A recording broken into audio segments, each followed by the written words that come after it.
yami kubona ngingabikho active. Ngidinwa nje nayilabantu engizoyi-addressa ngelinye ilanga.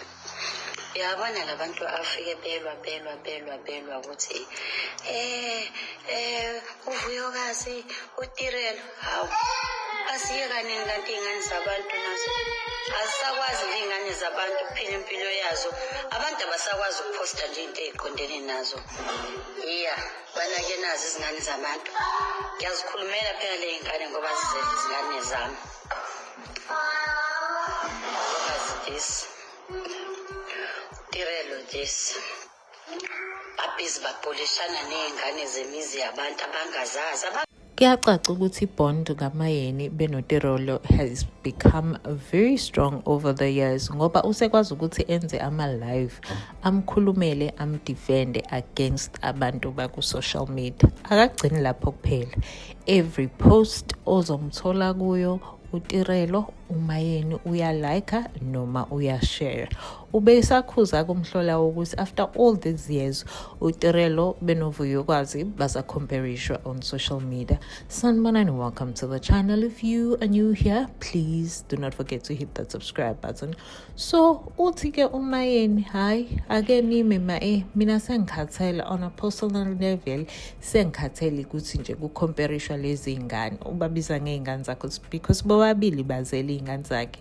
They're still both like amadodakazi kuyena, right? The other one more so than the other. Uthi-ke la ngingavumelani khona noMayeni is the part where she says asibazi labantu kodwa sinama opinions ngabo.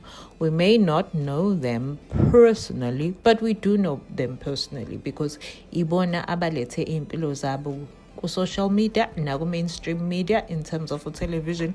Bahlala basitshela zonke iy'ndaba zabo, bagonyuluka bakhipha ifu babayibeka la. Of course sizoba nama-opinions, and the reason why they are successful or known is because people have watched and have had opinions. So the aspect ukuthi bathi akungakhulunywa ngabantu abangabazi, they told us iy'ndaba zabo. They are the reasons we have opinions about indaba zabo. So there's no way ukuthi bangathi akungakhulunywa ngabo. But secondly, enye into that may still cause comparison between those two women ukuthi omunye may posta nomunye uzofuna ukuposta into ecishe ifane naleyo omunye.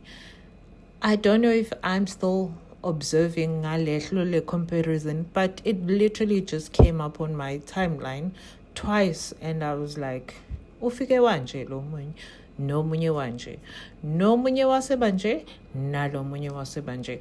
But you guys do let me know what you think of this in the comment section. That is it for me for now, and I'll see you in my next one.